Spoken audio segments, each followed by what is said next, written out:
Boa tarde, turma. Tudo bem com vocês? Estamos aqui, né, mais uma vez, para a gente falar um pouquinho sobre a Banca Avalia, né, que está elaborando aí a seleção do Estado, tá certo? E o IB Concursos, né, mais uma vez aí, fazendo esse trabalho, né, de parceria comigo, né, e com outros professores, para que a gente possa organizar o melhor curso para vocês, tá bom? Vocês devem ter visto aí no decorrer desses minutinhos, né, alguns slides sobre a aprovação, né, dos nossos alunos, né, nós temos sido destaque em vários concursos aqui na região do Cariri, né, sempre, não só no Cariri, né, no Ceará inteiro, com vários primeiros lugares e outras aprovações, né, vocês estão vendo aí uma lista de várias cidades, né, Jijoca, Itapajé, Granja, Jaguaretama, Barro, Abaiara, Iguatu, Acopiara, Crato, né, concurso aqui de Crato, Porteiras, então o IB sempre, né, saindo à frente. Vocês têm à disposição uma plataforma em que terão acesso a aulões, aulas gravadas, atendimento, né, em caso de dúvida, caderno de questões, um grupo de WhatsApp onde vocês vão estar recebendo também os materiais, né? Sempre estamos procurando trazer provas, né, da banca, dos últimos concursos que ela elaborou para facilitar, né, os estudos de vocês.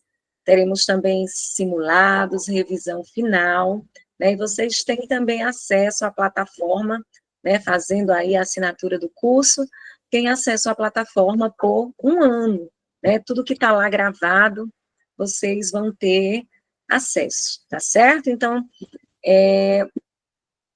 nós temos aí, né, os nossos materiais, a apostila de português, a apostila de didática, que tudo isso, né, vai estar disponível lá na plataforma, tá bom? Então, bora começar a nossa aula, certo? Vou pedir para o pessoal do IB aí parar o compartilhamento do material, para que eu possa compartilhar o meu material e nós darmos início, de fato, à nossa aula de língua portuguesa. Então, vamos aqui a leitura do texto, tá?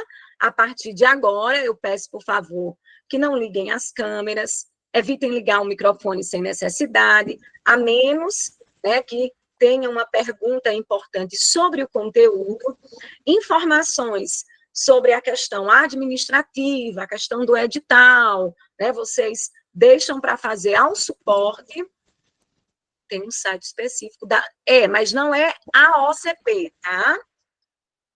Instituto AOCP, porque existe a banca AOCP e existe o Instituto AOCP.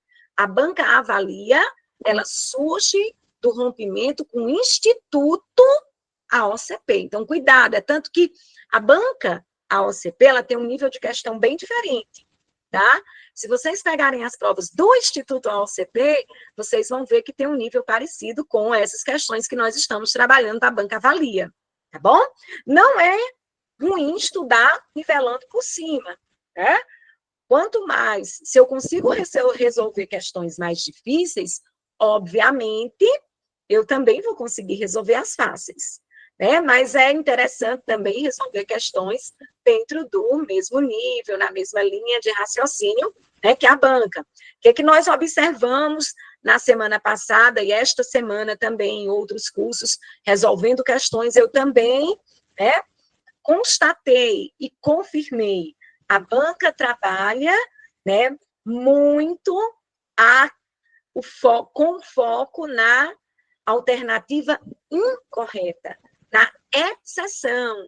E aí a gente precisa ter muito cuidado em voltar no enunciado e conferir de fato o que, é que a banca está querendo, porque a nossa mente ela é condicionada em procurar o acerto, né, a alternativa correta. Então, fica aí também o lembrete, vocês vão ver, né, que nesse bloco de questões que eu separei, nós temos várias questões que a banca vai dizer, a alternativa incorreta, tá bom? Então, eu vou ler o texto.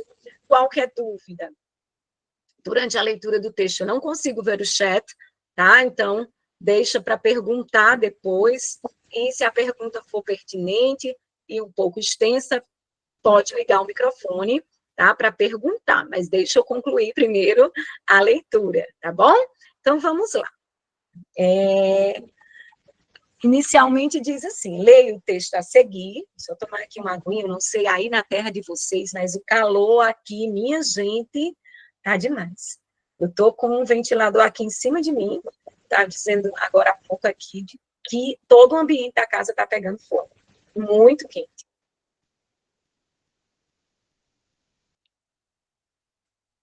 Vamos lá. Então, e cuidado, outra coisa que eu já esquecendo de dizer. Muito cuidado com o material que vocês encontram por aí afora, né, na rede, internet, como a gente diz, né? Porque às vezes os gabaritos que estão publicados por aí nas redes são gabaritos preliminares, né? São gabaritos que não passaram ainda por uma avaliação, né? E às vezes tem um ou outro gabarito que não está correto. Nessa prova mesmo eu encontrei isso. Então, por isso que é muito importante, né, a assistência de um profissional, né, na correção das questões, porque nem tudo que a gente encontra aí na rede está correto, tá certo? Muita atenção. Então, vamos lá, gente. Parem a conversa e vamos lá. Leia o texto a seguir para responder às questões de 1 a 4. Mudanças no meio ambiente afetam saúde neurológica, aponta estudo. Uma revisão sobre 30 anos de pesquisas evidencia que a saúde neurológica tem sido afetada pelas mudanças climáticas, alarmando médicos. É um texto aí do ano de 92, de 2022, desculpem. Há algum tempo, a temática das mudanças climáticas vem rondando a saúde.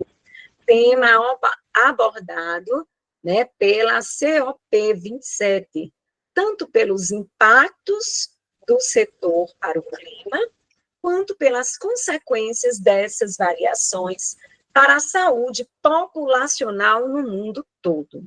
Nesse sentido, um estudo publicado no periódico científico Neurology, abrangendo 30 anos de pesquisa sobre mudanças climáticas e saúde neurológica, evidenciou que derrames, hospitalizações por demência e esclerose múltipla podem ser associados a temperaturas extremas e variabilidade climática. E eu até vou parar para fazer um comentário. Quantos casos nós já ouvimos, né, depois que mudou o clima, agora de setembro para cá, de pessoas que infartaram, de pessoas que tiveram AVC, né? Então, a gente precisa estar bem atento, né, à questão aí de saúde mesmo, se hidratar bem, né, procurar ambientes mais ventilados. Os pesquisadores revisaram estudos realizados entre 1990 e 2022, identificando um total de 364 artigos com conteúdos relevantes, sendo a maioria proveniente da Ásia, depois da América do Norte e Europa.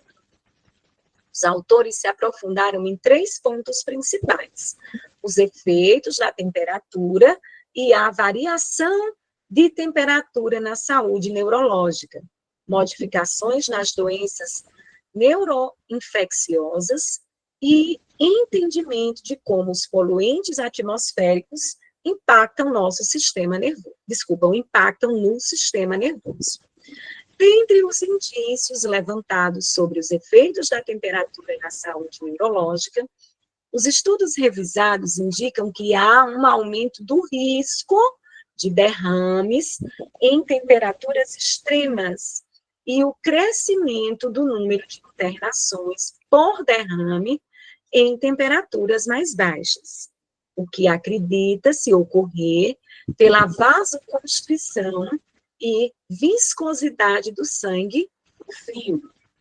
A revisão também destacou um estudo que expõe que elevações médias de temperatura de 1,5 graus Celsius resultaram em um aumento do risco de internação por demência em 12%. Ainda, a análise sobre outros 3 artigos provocam em doenças que provocam em doenças que possuem mosquitos e roedores como agentes transmissores. Desculpa, as inundações, né, provocam.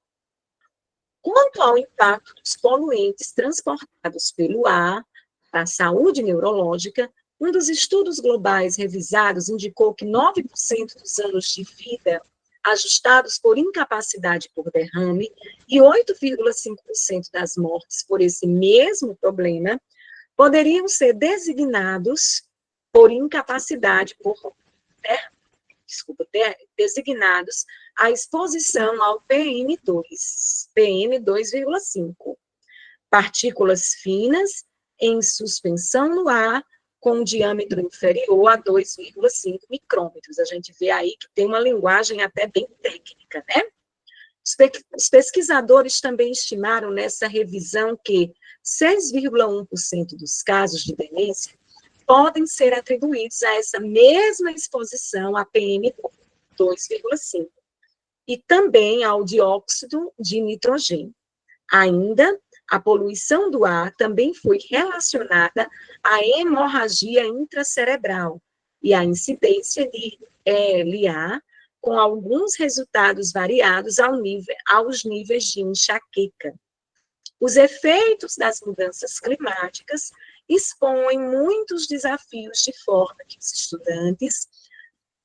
que os estudos devem ser aprofundados e precisam superar algumas limitações, como a ausência da relação dos impactos da insegurança alimentar e hídrica à saúde neurológica, além da falta de pesquisa em regiões que apresentam transformações mais agudas provenientes dessas alterações do clima. A gente percebe aí o texto numa linguagem clara, objetiva, né? Porém, também a presença, né, de alguns termos que são técnicos, né? Que aí isso demanda uma atenção, né, ao texto, tá certo? A leitura do texto. Quem está aqui, só para saber aí, entender como é que eu vou, né, dar encaminhamento à nossa aula, quem está aqui pela primeira vez, só levanta a mãozinha aí, no diz eu. Pode responder lá no chat. Olha aí, 15, 16, né? Tem várias pessoas que estão assistindo aula aqui pela primeira vez, né? Ótimo. Pronto, sejam bem-vindos, tá? Na nossa aula, né, eu vou direto ao ponto, resolvendo as questões, não dou aquele tempo para se resolver, porque senão, né, a gente perde, né, muito tempo, então eu vou resolvendo as questões junto com vocês, tá? E dando as principais dicas e orientações sobre o conteúdo daquela questão, tá bom? Veja bem, professora, o texto é extenso, né? Quando a gente vê um texto extenso, a gente tende, na hora da prova, né, a ficar um pouco apreensivo, tá? Mas aí, gente, vale aquele lembrete. Você, antes da leitura do texto, dá uma olhada, né, rapidinho, assim, nas questões da prova, e ver se, de fato, existe a necessidade da leitura do texto como um todo. Nós vimos que tem uma questão, a primeira questão é de interpretação. Então, se tem uma questão, né, mesmo sendo uma só, então é necessário, sim, fazer a leitura do texto, tá? Até porque nas outras questões gramaticais, você vai ver que a banca vai trazer fragmentos de texto, né? Que não se faz necessário a leitura dele por inteiro. Às vezes, eu até gosto de voltar no texto, como eu já expliquei, porque muitas vezes eu não acho o trecho que a banca escolheu suficiente, né? Eu gosto de entender o contexto maior, então eu dou até essa dica para vocês, né? Quando a banca trouxer só uma frasezinha e for, por exemplo, uma questão que envolve o significado das palavras, ou uma conjunção, né, o emprego das conjunções, volta lá no parágrafo, dá uma lida no parágrafo, para você entender, né, o contexto maior, fica mais fácil para você não arriscar, tá bom? Então, vamos lá. A respeito do texto, olha o que eu falei, né, a banca, né, tem dado aí uma grande valorização, né, na procura da alternativa incorreta. Então, fiquem muito atentos a isso, tá? Então, a respeito do texto, assinale a alternativa incorreta. Letra A.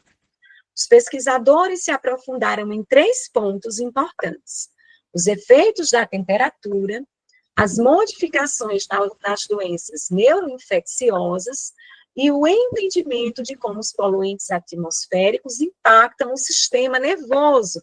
Está correto? Tá sim, né? Se você voltar um pouquinho no texto, você vai perceber que essa informação está correta, tá certo? Na verdade, nós temos aí uma questão não de interpretação. A gente diz de interpretação, mas interpretação é quando eu preciso analisar algum elemento do texto. Compreensão é quando eu preciso somente voltar no texto e conferir. Então, aí nós temos uma questão de compreensão, né? Letra B.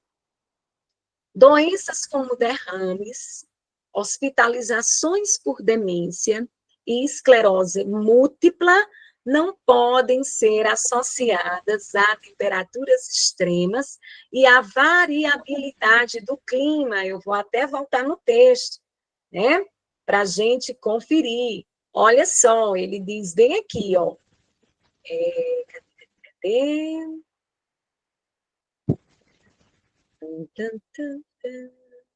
Ó, a letra A aqui confirmada, né? Então, a letra B, ele diz aqui. A revisão também destacou no estudo, ele vai falar da elevação, aí ele vai dizer quais são essas doenças, né? Que aí ele diz justamente um pouquinho mais acima, né? Doenças, como derrames, né? Ó, na pesquisa sobre mudanças climáticas e saúde, evidenciou que derrames, hospitalizações por demência e esclerose múltipla podem ser associadas a temperaturas extremas e a variabilidade do clima. E o que é que está dizendo na letra B, professora? Está dizendo que não podem ser. Então, nós já encontramos aqui a alternativa incorreta, né? O texto diz que sim, e a alternativa está dizendo justamente o contrário. Letra C, vamos conferir, né, para ver se a questão não está errada, se não tem 2 gabaritos, né, se não seria uma questão nula. Para os pesquisadores, cerca de 6% dos casos de demência se devem à exposição a PM2,5 e também a dióxido de nitrogênio. Vamos dar uma olhada lá no texto, para a gente conferir só esse número, né? Ele diz, ó, as pesquisas também estimaram nessa revisão que 6,1% dos casos, aí você diz, professora, né? Aqui só tem 6, só que ele está dizendo cerca de 6. Então, a partir de 6, 6 e pouco, né? Se ele tivesse dito aproximadamente 6, né? 6, então já está ok. Ele não quis dar um número preciso, né? Para nos deixar na dúvida, mas o fato dele ter usado cerca de, ou então se fosse aproximadamente, estaria também correto, tá bom? Então, letra C está ok. Os efeitos das mudanças climáticas expõem muitos desafios, por isso os estudos precisam ser aprofundados para superar as limitações. principalmente em relação às regiões que apresentam mais transformações na alteração do clima. A gente viu isso aqui, né, no final do texto, ó, né, os efeitos, né, de forma que os estudos, está bem aqui, né, devem ser aprofundados. Então, né, a alternativa também está correta. Lembrem-se que antes de vocês marcarem o gabarito, não, eu encontrei aqui a alternativa. Não, gente, não funciona assim, né? A gente precisa analisar todas as alternativas, né? É isso que vai nos dar a certeza de que, de fato, o gabarito foi encontrado, né? Os pesquisadores constataram que as doenças que possuem mosquitos e roedores como agentes transmissores são influenciados por efeitos extremos do clima. Está correto? Vamos conferir, né? Ó, tá bem, eu acredito que está bem aqui no texto. Aqui, ó. Além disso, eles ressaltam que os efeitos do clima extremo, né, as inundações, provocam doenças que possuem mosquitos e roedores como agentes transmissores. Ele só inverteu a ordem lá na alternativa. Então, a alternativa de fato incorreta é a letra B. Acredito que não tenha ficado nenhuma dúvida, né? Porque todas as alternativas foram comentadas. Segunda questão. O texto apresentado faz parte de qual tipologia? Olha só, esta semana eu analisei cerca de umas 40 questões dessa banca, né, montando os materiais já para vocês, para outro curso, e eu tenho percebido questões de compreensão de texto, acabei de dizer, ó, essa prova que nós estamos resolvendo tem 15 questões, a banca cobrou uma só, tá? Então, não vão se ater às questões de interpretação, não, gente, vamos estudar gramática, a banca já mostrou aí que o foco dela é a gramática, né? Vocês só têm 6 questões, pode ser que ela nem cobre, né? Que ela cobre a compreensão e a interpretação de uma outra maneira, né? Na resolução das questões gramaticais, né? Então, não vamos nos apegar a isso. Tem gente que fica esperando, torcendo pelas questões de interpretação, né? Para livrar um pouco aí a gramática. Mas a banca se mostra aí já bem tendenciosa a explorar bem a gramática, tá bom? Então, vamos lá, gente. Ela vai tratar das tipologias. Todas as alternativas que estão aí, né, são, de fato, nomes das tipologias. Nós temos a narração, a descrição. Eu gosto sempre de lembrar, né, que a gente chama a dissertação, tipologia dissertativa, mas, de fato, a tipologia chama-se argumentativa. É porque há uma associação aí entre argumentação, dissertação, mas o nome da tipologia é argumentação, tá bom? Dissertação é um gênero da argumentação, mas acabou ficando assim meio que metonímico, né? A gente troca um pelo outro e as pessoas entendem o que a gente quer dizer. E aí, a expositiva e a injuntiva. As tipologias só são 5 na nossa língua, né? Narrativa é quando eu tenho, quando eu conto a história, né, de algo, de alguém, baseado no tempo, no espaço, né, com a presença dos personagens. Descrição é quando eu foco no detalhamento, né, descrever um espaço, descrever um lugar, né, descrever uma situação, descrever uma pessoa, o foco são nos detalhes. Dissertação ou argumentação, quando o foco está, né, na opinião de alguém sobre alguma coisa. Exposição, né, ou expositiva, é quando o foco é trazer um conhecimento, trazer uma informação. E injuntiva é quando o foco é fazer uma orientação, dizer como fazer algo. É uma receita, um edital, é um texto de injunção, nos orienta, certo? E aí, o que é que nós vamos ter, então? Essa questão é curtinha, quero ver aí que é que vocês vão dizer aí no gabarito, no chat? Bora lá.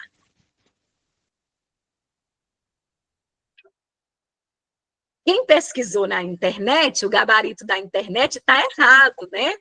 Lá o gabarito que estão soltando diz que é descritivo, mas aí não tem descrição no texto, não tem um detalhamento de algo ou de alguém. De fato, a tipologia é expositiva, faz a exposição de uma informação, tá certo? Então, gabarito, letra D, D de dado, ok? Ó as palminhas aí, povo acertando, é tão bom, né? Quando a gente acerta. Olha só, próxima questão é uma questão sobre verbo, tá? Então, gente, o que é que nós vamos ter aí nessa questão? Primeiro, deixa eu só falar um pouquinho aqui sobre verbo. Dentro, né, dos tempos e dos modos verbais, se faz necessário, né, que você dê uma atenção no estudo do verbo, principalmente, né, quando vai tratar de modo e de tempo, tá? Vocês estão vendo que a banca, ela diz assim, pretérito imperfeito do indicativo, não sei o que lá do subjuntivo, né?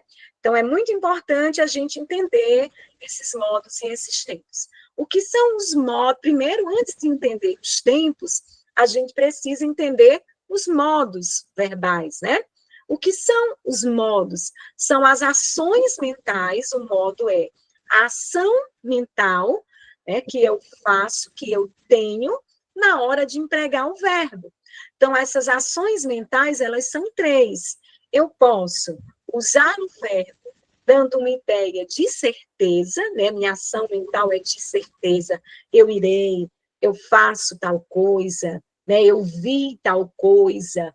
Então, sempre dando certeza na minha fala, e a gente chama de modo indicativo, tá?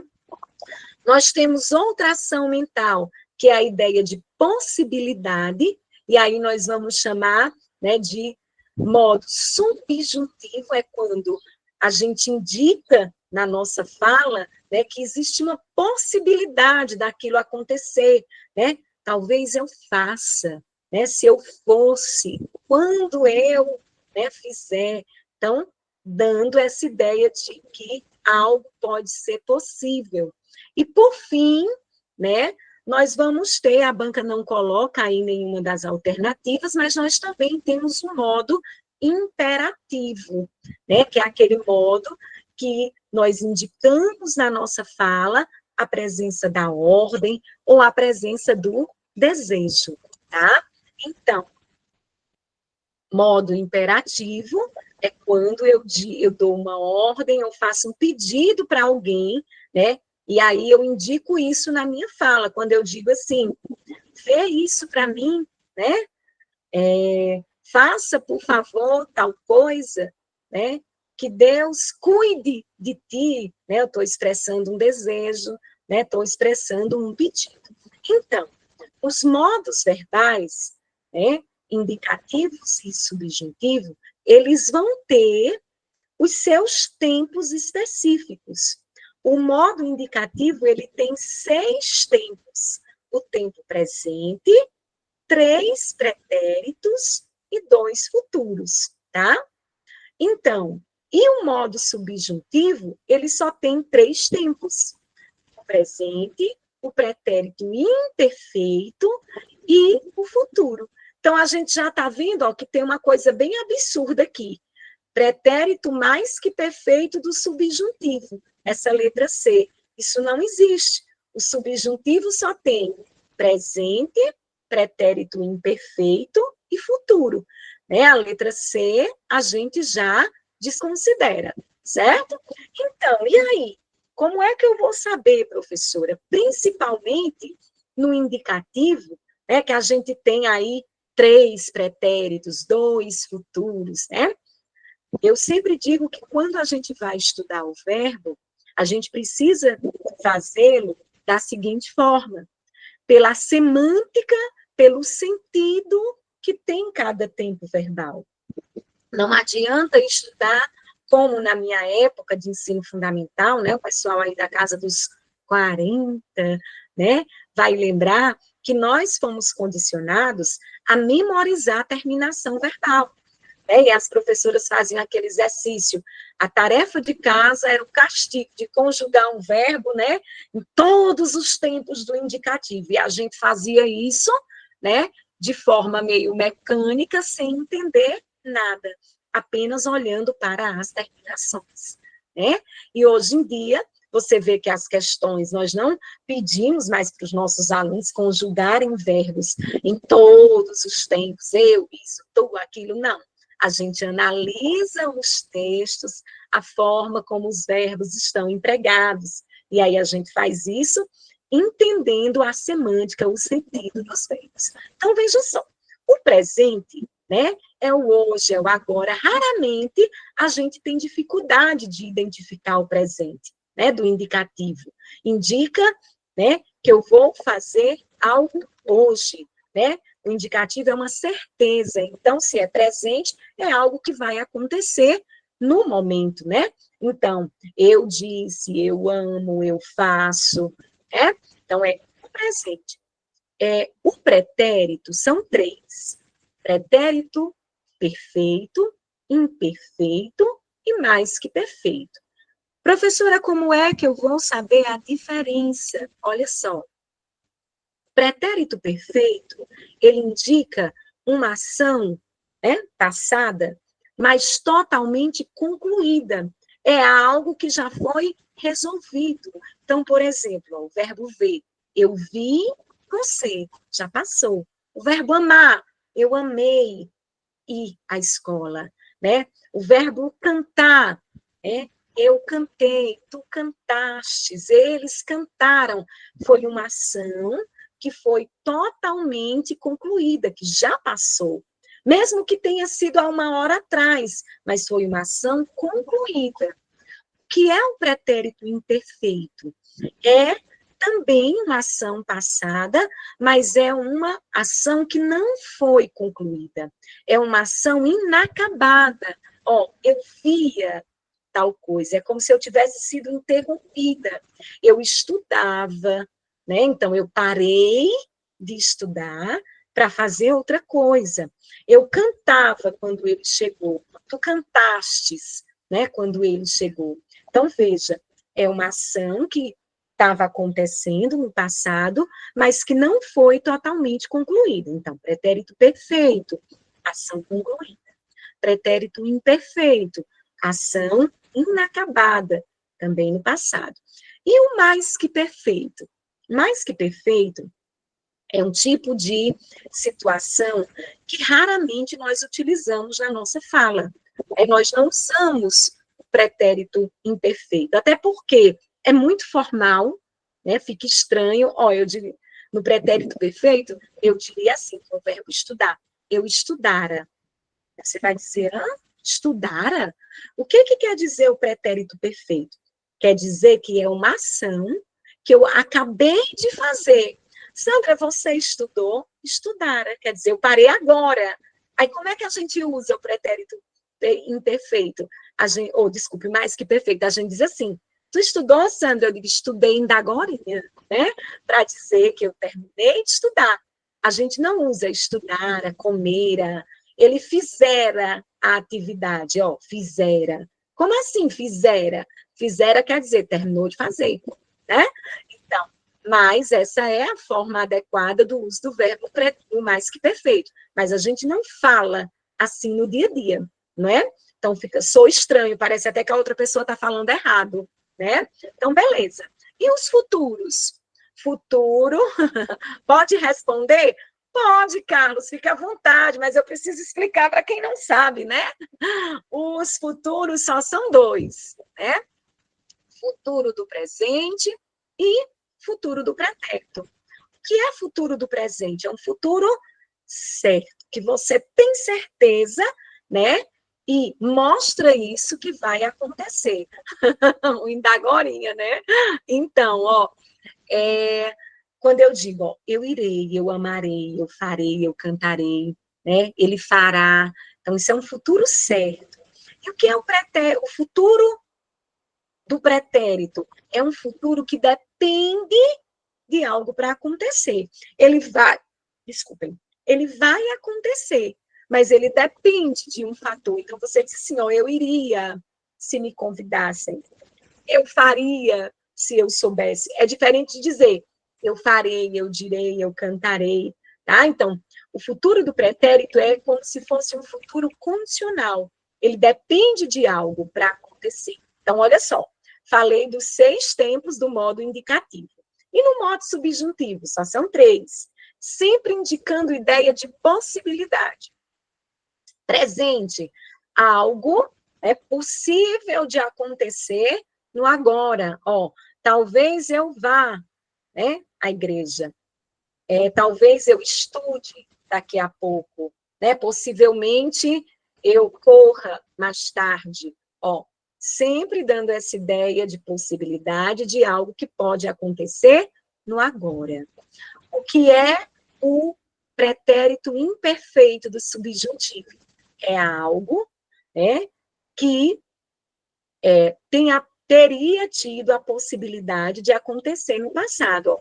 Se eu fizesse, se eu tivesse feito, se eu fizesse, né, um concurso, se eu estudasse mais, então é assim, uma possibilidade de algo que poderia ter acontecido. E o futuro? É também uma possibilidade de algo que poderá acontecer.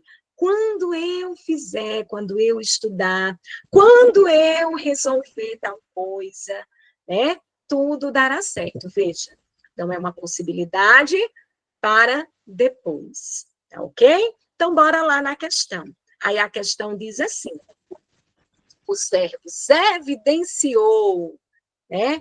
Cientista evidenciou, eles revisaram, eles aprofundaram, né? Tal coisa destacou. Então, está mostrando o quê? Ações que já aconteceram. Então, eu já sei que é pretérito, né? Que é mas é um passado totalmente concluído, né? Ó, evidenciou, revisaram, já passou, né? Foi concluído. Então, aí o gabarito é na letra D, como já foi dito aí, né? Pretérito perfeito do indicativo.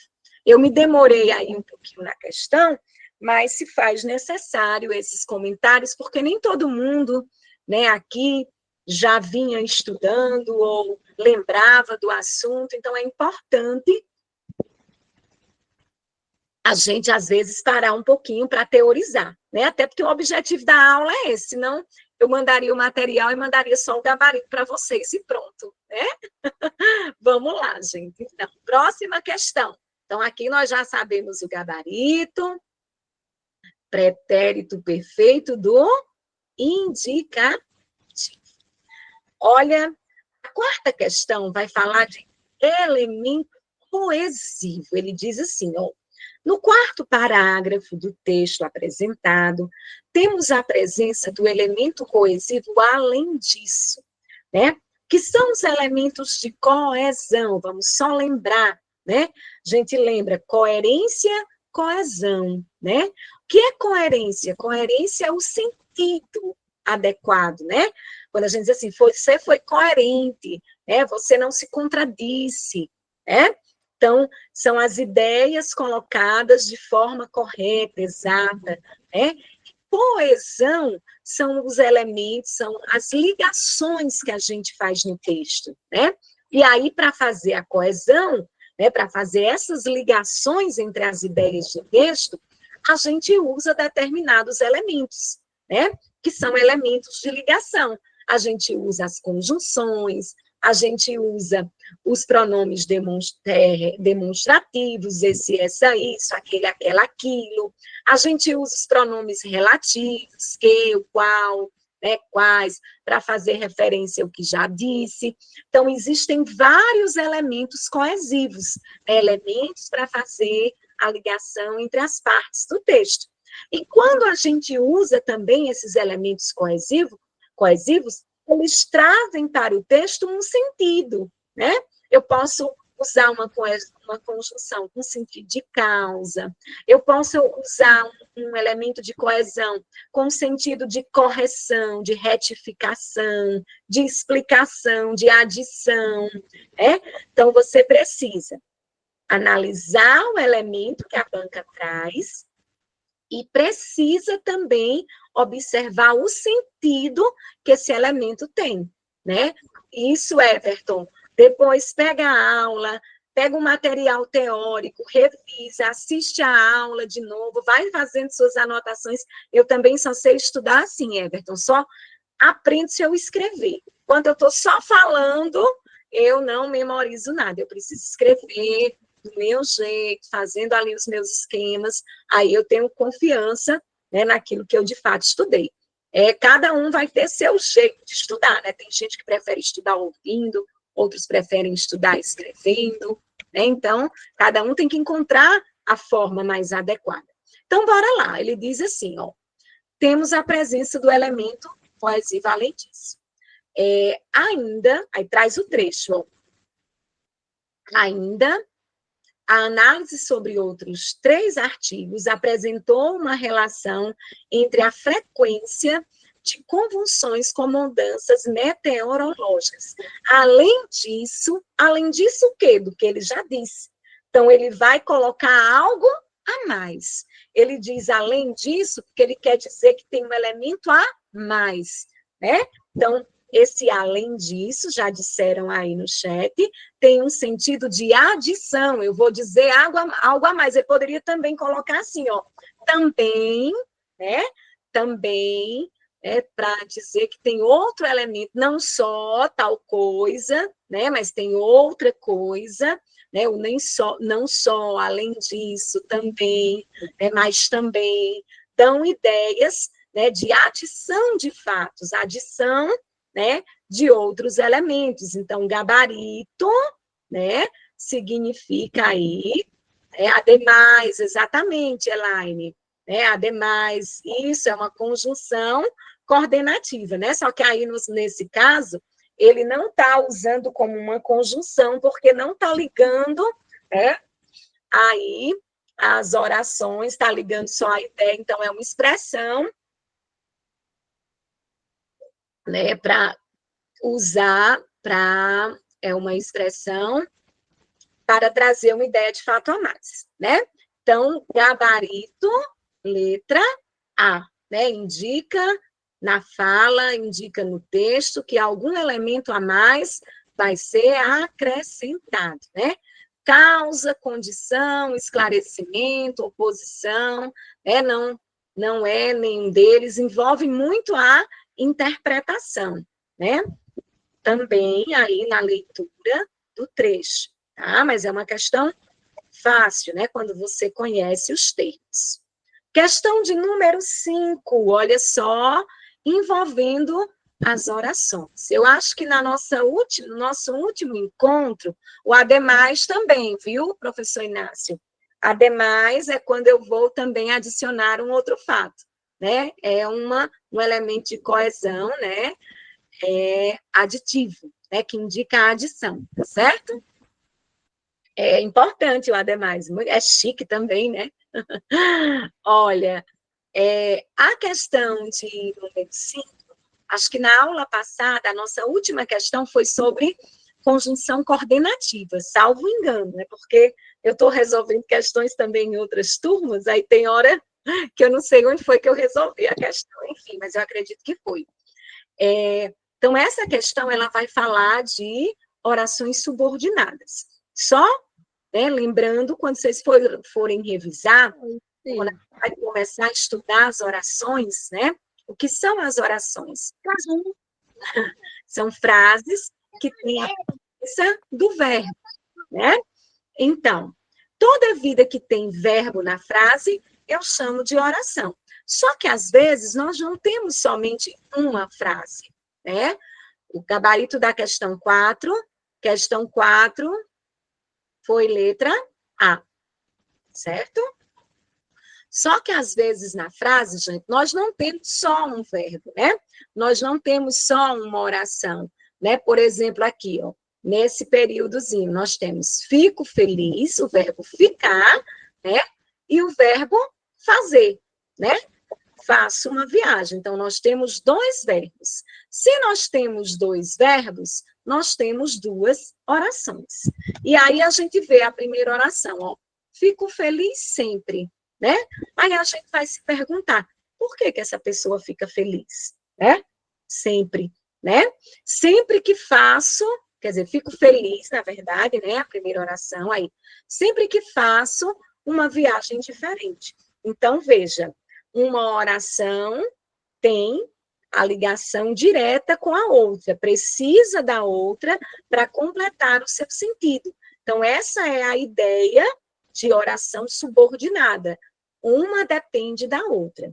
Só que aí, gente, nas orações subordinadas, né? Se vocês olharem aqui as opções, a banca trouxe 5 tipos: condicional, conformativa, final, proporcional e temporal.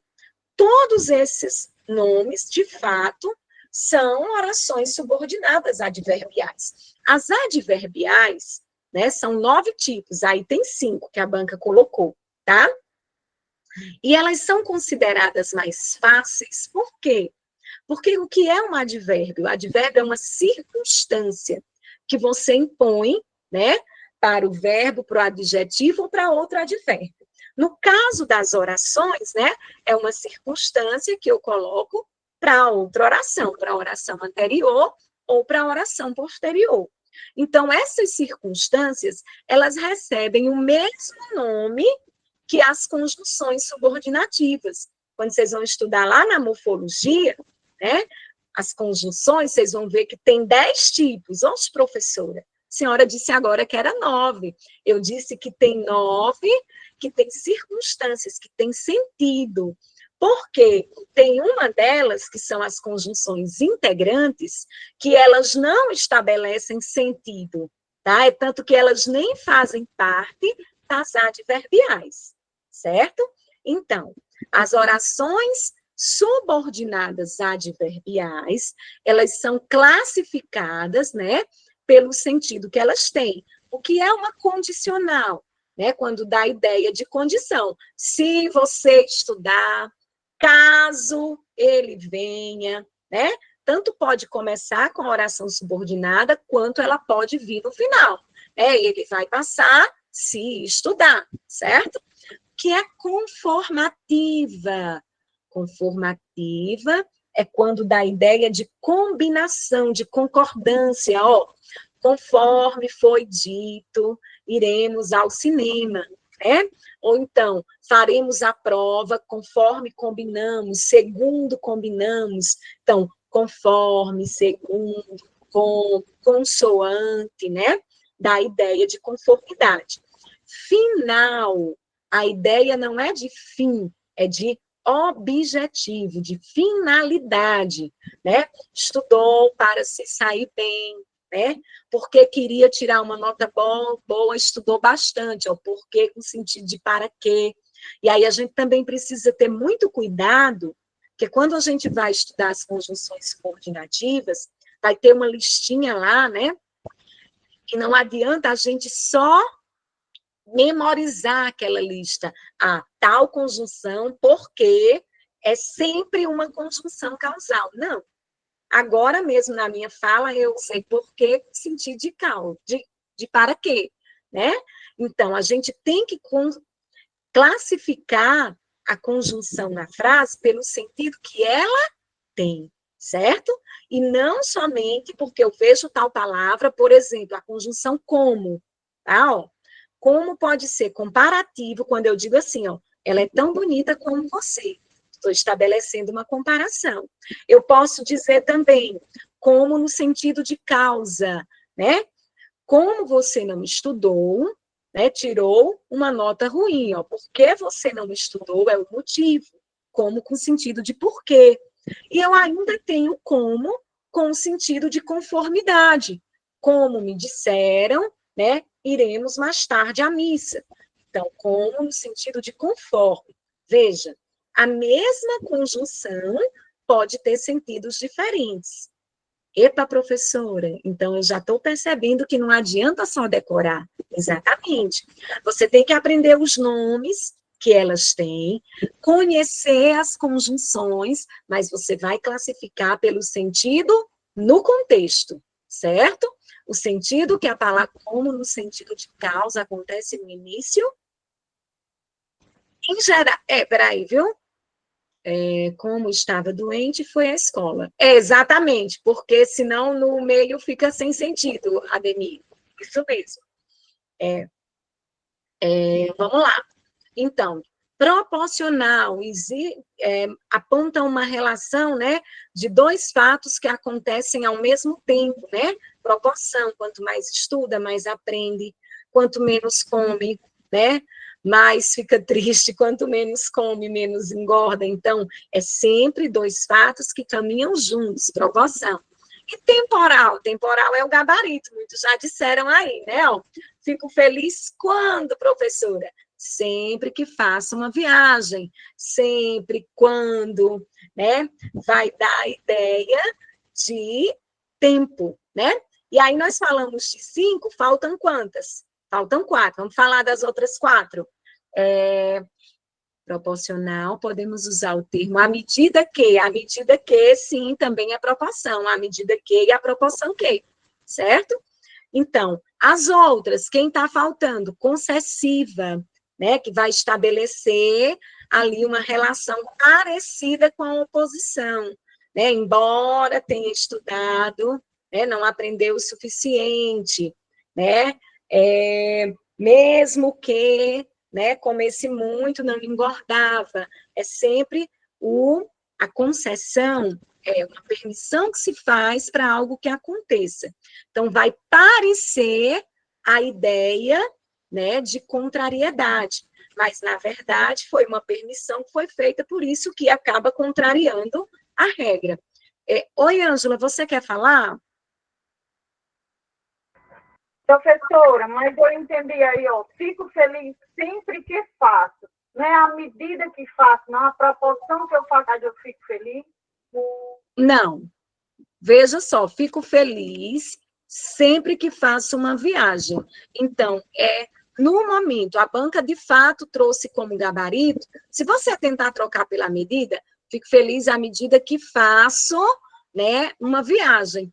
Poderia ser até, viu, Ângela, um caso para recurso, porque a medida também não muda, né? Não vai dar nada de equivocado aí na oração, mas a banca trouxe, né, sempre como tempo, né? Porque isso é bem comum, certo? Pois é, Everton está dizendo, eu marcaria proporção. Eu de cara marquei tempo, né? Mas é a diferença entre condicional e concessiva. Sim, Jaqueline, olha, a condicional é uma imposição para que algo aconteça. Quando eu digo assim, ó, caso você venha, eu irei. Contanto que ele estude, tudo dará certo. Veja, é um fato imposto para que outro fato aconteça, certo? A explicativa não é aí, não, Joana. A explicativa é lá nas coordenadas. Então, a concessiva vai trazer essa ideia de contrariedade. Ó, estudou muito, mesmo assim, não teve um bom resultado. Quer dizer, como? Se estudou muito. Alguma coisa aconteceu. Então, essa coisa foi a concessão. Porque concessão quer dizer uma permissão que se dá para que algo aconteça. Algo aconteceu, é que ele não se deu bem. Então, a ideia que fica posta é de contrariedade. Estudou muito, mesmo assim, não passou. Embora, né, estivesse cansado, foi trabalhar. Foge à regra, né? Então, a concessão é aquilo que foge à regra, certo?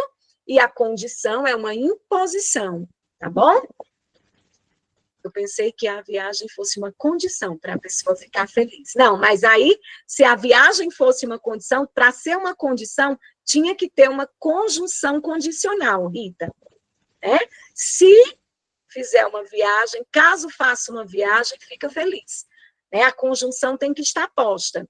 O sempre né, mais comum é em relação ao tempo, tá certo? Então, gabarito, aí posto pela banca, letra E, né, e de fato tem sentido, né, letra E. Bora lá, a próxima. Eu morri de rir quando eu li essa tirinha, né? Ele diz, estou ficando atoladinha a música, né? Estou ficando atoladinha. Aí o cara diz, viu como eu canto bem a outra rã? Aí ele diz, aposto que seus... desculpa, aposto que Elis Regina está morrendo de inveja. Aí, cara, eu sou sinistro, né? Olha só.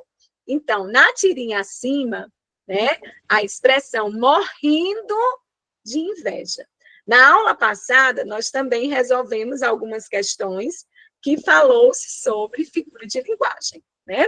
E aí, agora, a gente traz outras figuras, acho que na aula passada nós falamos de metonímia, né? Falamos um pouquinho de metáfora e de comparação que tinha lá que tinha lá na questão. Calma, gente, ó, professor, é muita informação, gente, de fato, é muita informação, mas lembrem-se, não é só essa aula, depois dessa aula tem o quê? Revisão, estudar, né? O cursinho direciona, aí você vai vendo as suas dificuldades, opa, esse assunto aqui que a professora lembrou, eu não lembrava mais, né? Esse assunto aqui eu tenho dificuldade, então aí vai focar, vai revisar, é assim que funciona. É humanamente impossível você absorver desse tanto de informação num questão de nós estamos aqui, ó, 1h40 minutos, desculpe, começamos 3h30, né? 1h10, né? Não dá para absorver desse tanto de coisa. Então, é estudar, é revisar, é resolver questões, né? E rever a aula, né? E resolver questões, e ler a teoria, é assim que funciona, tá? Então, bora lá. O que é a hipérbole? Teve gente que já encontrou o gabarito aí, né? Figura de linguagem, né? Em que a gente aponta nas palavras um exagero. Eu estou morrendo de inveja, né? Ela chorou rios, não é isso? Então, o que é uma perífrase? Já encontramos o gabarito, né? Mas o que é uma perífrase, professora? A perífrase é uma espécie de metonímia, tá? Tem aí na letra E. O que é uma metonímia? Falamos na aula passada. É quando eu troco uma palavra por outra, porque existe uma associação entre elas.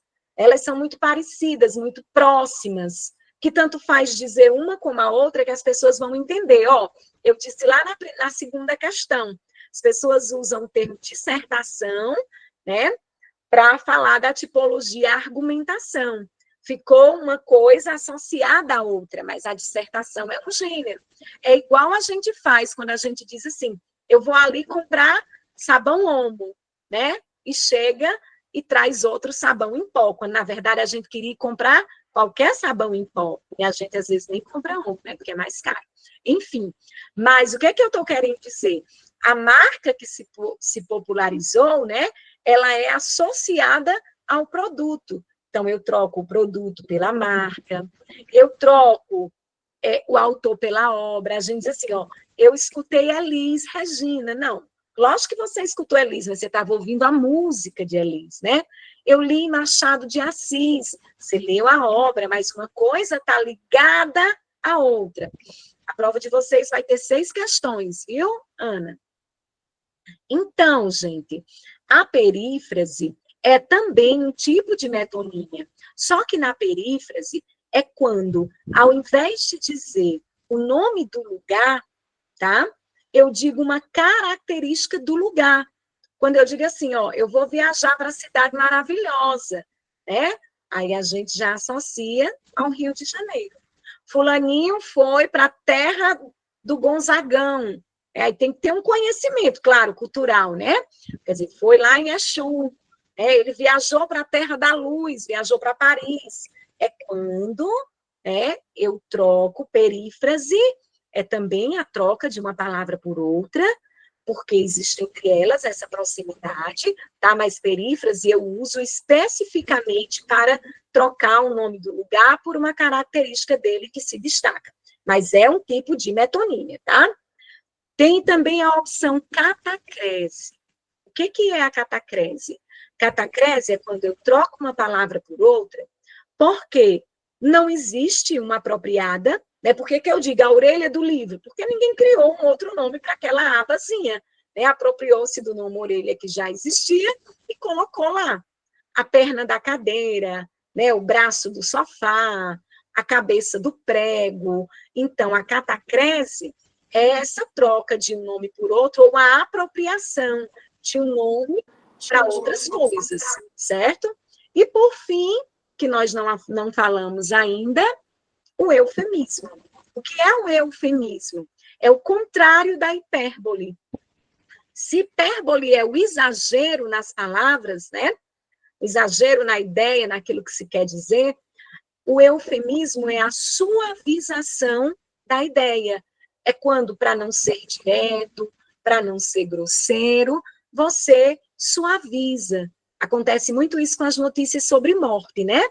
Fulano partiu dessa para melhor, né? Foi para junto de Deus, descansou em paz, né? A gente suaviza a situação, né? Essa menina apropriou-se do alheio, né? Para não dizer o termo robô, certo? Então, veja que é sempre uma suavização daquilo que se quer dizer, eufemismo. O contrário do gabarito, que é hipérbole, tá bom? E metonímia eu já falei, junto com a perífrase. E última questão, né, uma questão, né, que trata da colocação dos pronomes. Eu aí vou parar um pouquinho também, né, para que vocês entendam. Obrigada, Everton. Que bom, né, que vocês estão compreendendo. A comunicação é isso, né? Não adianta eu assistir uma aula que eu não estou entendendo nada que a professora está dizendo. A gente tem que usar uma linguagem, né, para que de forma clara, eficaz, né?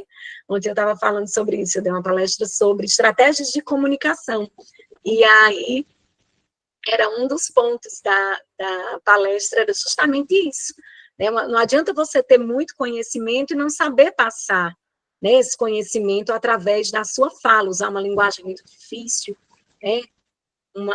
No nosso caso, o professor não tem uma didática acessível, né? Tudo isso faz a diferença. Então, bora lá para a última. Professora, quando fala de colocação pronominal, está falando sobre o quê? Daqueles 3 nomezinhos esquisitos, né? Ínclise, próclise, mesóclise, né? Até meio complicados, tá? Mas aí nós vamos ficar nessa base inicial.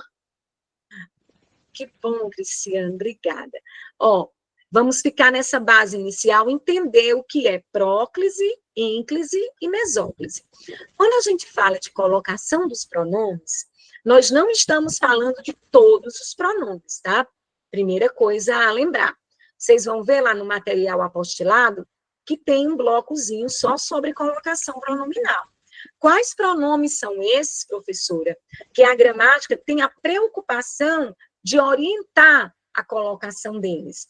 Esses pronomes são os pronomes átonos oblíquos. Oi? Como assim, professora?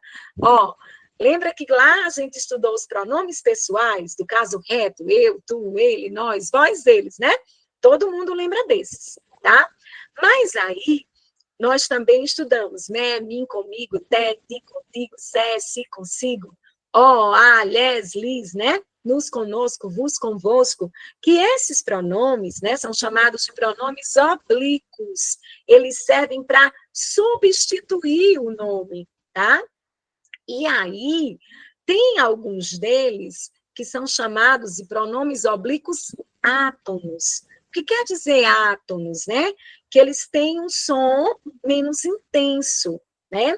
E eles são pronunciados com menos intensidade. Átonos também quer dizer que eles não têm significação sozinhos, porque esses pronomes só têm uma sílaba. Por exemplo, ó, o pronome me, me, né? Encontrou me, Vamos tirar o verbo encontrar. Se eu disser o me sozinho, me, você vai dizer me o quê? Se eu disser te, né? Encontrei-te, encontrei-te, né? Te é o quê? Então, tem alguns pronomes que sozinhos eles não têm sentido, eles não têm significação. Então, eles são acompanhados do verbo. Aí sim, eles são usados para substituir os nomes. Quando eu digo encontrei-o, né? Passei por José na rua, encontrei-o. O quem? José. Então, eu estou substituindo o nome. Então, esses pronomes, o, a, os, as, lhe, se, si, te, né? Me, eles são usados, né, para substituir os nomes e eles acompanham os verbos. Beleza, já entendi essa parte, professora. E aí, como é que eu coloco eles junto do verbo? Aí a gramática diz que eles podem vir em 3 posições. Antes do verbo, que a gente chama de próclise, né? Por exemplo, aqui, ó, ontem me disseram. Esse me, né, o pronome me, que quer dizer a mim, né? Eu, né, da primeira pessoa, você não vai dizer ontem eu disseram, ontem disseram a mim, né? Me disseram.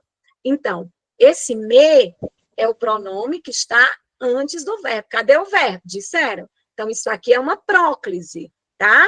Aqui, ó, entregar-lhe-ei, isso aqui é uma mesóclise. O que é uma mesóclise? É o pronome no meio do verbo, tá? E aí eu vou logo falar dos 2 casos de mesóclise. Só existem 2 situações na nossa língua que a mesóclise é obrigatória. Lembra que agora há pouco nós falamos de futuro do presente e futuro do pretérito. Esses 2 tempos verbais, sempre que você for iniciar a frase com o futuro, iniciar, verbo no início, do jeito que está aí, ó. Não é entregarei, né? Então, entregarei é futuro do presente. Então, a gramática diz que toda vida, que quer dizer entregarei a ele, exatamente. Mas a gramática diz, a norma padrão, né? Que toda vida que eu for iniciar uma frase com o verbo no futuro do presente ou no futuro do pretérito, eu tenho que colocar o pronome no meio do verbo. Então, entregar-lhe-ei, né? Mas a gente não fala assim no dia a dia, né? Soa muito formal, mas a gente vê na Bíblia, né? Encontrar-se-ão, né? A gente vê na Bíblia, nos textos mais formais, alguém texto com o microfone ligado. Textos mais formais, textos jurídicos, você vê a presença da mesóclise.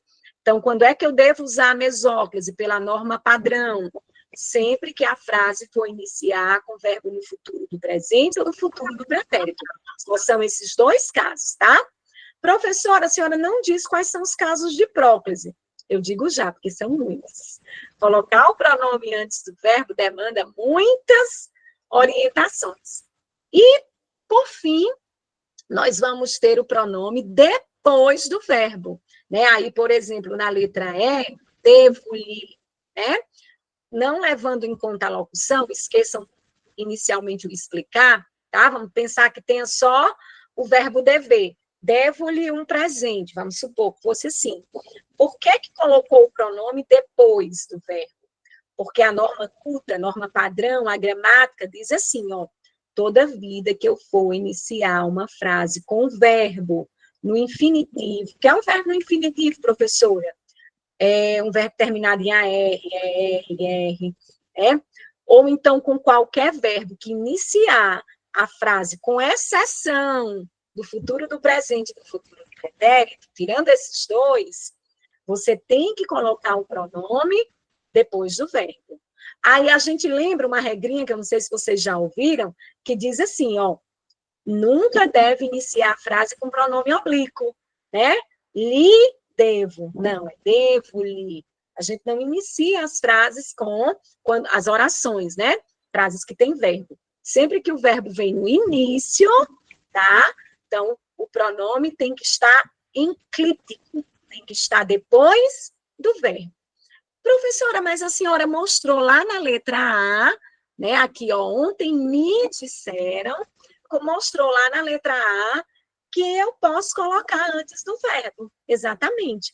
Você pode colocar antes do verbo quando você tiver alguns fatores, que a gente chama, a gramática vai dizer, de fatores proclíticos, fatores de próclise, ou palavras atrativas de próclise, que são palavras que atraem, que trazem o pronome para antes do verbo. Ontem é o quê? Ontem é um advérbio de tempo, né? Os advérbios de tempo, os advérbios de afirmação, eles atraem o pronome para antes do verbo. Né? Se eu dissesse assim, certamente me disseram, eu colocaria também o pronome antes do verbo por conta do advérbio. Professora, a próclise é uma opção? Não. Sempre que aparecer fator de próclise, essas palavras que atraem o pronome para antes do verbo, que são quem, professora? São as palavras negativas, os advérbios, alguns pronomes, por exemplo, ó, letra D. Ela está pedindo a errada. Vocês já viram que a letra A, pela minha fala, está correta, né? Aqui tem um advérbio, é um fator de próclise, então eu tive que trazer o pronome para antes do verbo, tá ok. Letra B, o verbo está no futuro do presente, então a gramática orienta a mesóclise, né? Então tá correto. Letra C, o meu maior sonho era casar-me. O que é que a gramática diz, professora? Porque aí eu tenho dois verbos, o verbo era, que é ser no passado, e o verbo casar, né? Então eu tenho uma locução verbal. A gramática diz que quando eu tiver locução verbal e eu precisar usar o pronome oblíquo, se a locução verbal terminar no infinitivo, que é o infinitivo, AR, ER, ou então no gerúndio, aquele verbo que dá a ideia de processo, casando, fazendo, dançando. Então, se tiver infinitivo ou gerúndio, eu posso colocar, são duas opções, eu posso colocar o pronome aqui, ó, depois do verbo auxiliar, então a frase também estaria correta se eu dissesse assim, o meu maior sonho era me casar, que a gente usa, a gente fala mais assim comumente, né? Era me casar, também tá certo. E casar-me também é outra opção, então tá correto. Na letra D, professora, alguns deram-lhe presentes. A letra D está errada. Por que que está errada? Eu disse nesse instante na minha fala. Tem pronomes, né? Os pronomes indefinidos, algum é um pronome indefinido. O que é um pronome indefinido?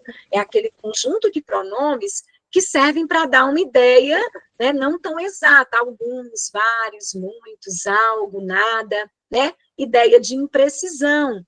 Então, os pronomes indefinidos, eles são também atrativos para a próclise. É obrigatório trazer o pronome para antes do verbo. Então, os pronomes indefinidos, os pronomes relativos, que, quem, o qual, a qual, os quais, os pronomes demonstrativos, esse, essa, isso, aquele, aquela, aquilo, este, esta, isto. Então, são também obrigatórios, né, porque são fatores de próclise. As orações que expressam desejo, né, Deus te abençoe, né, por isso que eu coloco o T, né, antes do verbo, porque te desejo, o que eu posso dizer se eu começasse com T? Te desejo, né, uma boa viagem, que é uma oração que expressa desejo, é uma oração optativa.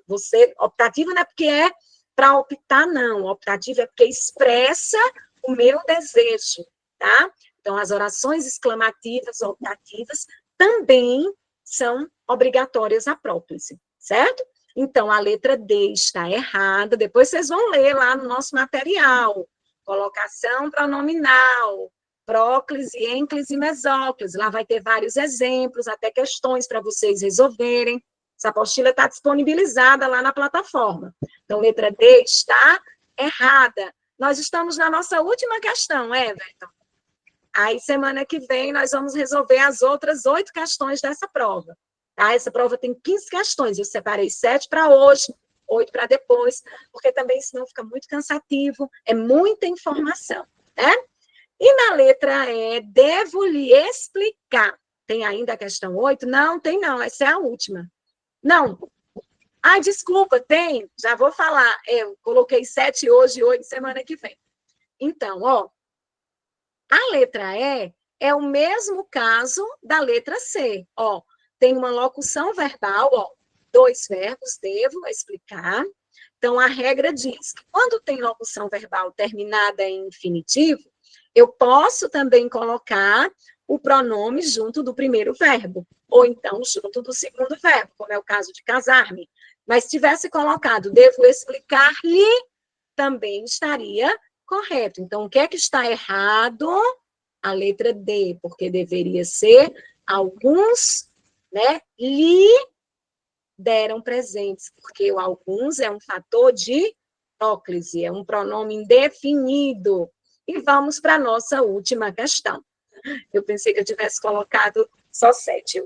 Olha aí a tirinha do Garfield. Snap, ai, snap, ai, snap, ai, né? No mínimo é o John, né? O amigo do Garfield. Aí Garfield pensa, mais uma, né? Snap, ai, aí ele diz, pensa, né? Que o Garfield não fala. Bem, o John achou todas as armadilhas para o rato. Esse snap era ele, né?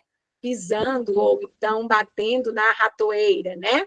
É o barulho do som da ratoeira, isso é uma onomatopeia, né? É aquela figura de linguagem que representa o som de forma escrita, né? Toque, toque. E o ai, professor, o que é o ai, né?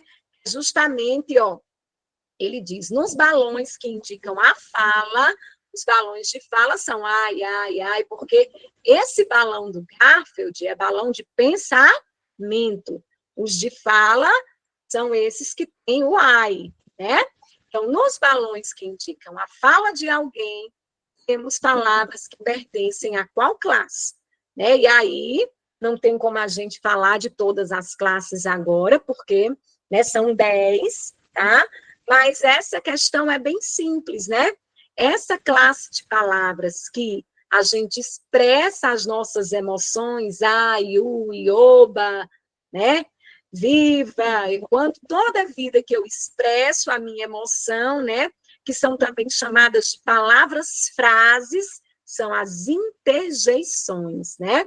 Então, gabarito, letra B, né? Interjeições são palavras, expressões que servem para expressar os nossos sentimentos, né? Aí você vai, e quando você vai ler na gramática, você vê interjeição de alegria, eba, oba, né? De alívio, ufa. Mas lembrando que ali são só alguns exemplos, né? Qualquer expressão que eu utilize, até um palavrão, professora, sim, até um palavrão, está expressando sua emoção, é uma interjeição. A gente aqui, né, no Nordeste, a gente diz assim, oxe, né? Para uma expressão de espanto, oxente, né? De espanto, é uma interjeição, é qualquer, e elas vão sempre vir, gente, seguidas, né, de exclamação, ponto de exclamação. Por quê? Porque expressa uma emoção. E se uma palavra sozinha, ela expressa uma emoção e sentimento, ela é uma frase. Como assim, professora? Ai é uma frase? Eu achei que ai fosse só uma palavra. Não, qual é o conceito de frase? Frase, todo e qualquer enunciado que tem sentido completo. Pode ser uma palavra, pode ser um conjunto de palavras. Então, as interjeições também são chamadas de palavras-frases, tá certo? Então, gabarito, letra B. E aí, nós encerramos o nosso material por hoje, tá bom? Bons estudos, não deixem de revisar. Nós falamos hoje sobre verbos, falamos novamente sobre figura de linguagem, sobre orações subordinadas, tá? Revisão, gente. Se não revisar, não tem como. Oi, gente. Bom fim de tarde. Deus abençoe todos vocês, tá? Fiquem com Deus. Até a próxima. Tchau, tchau.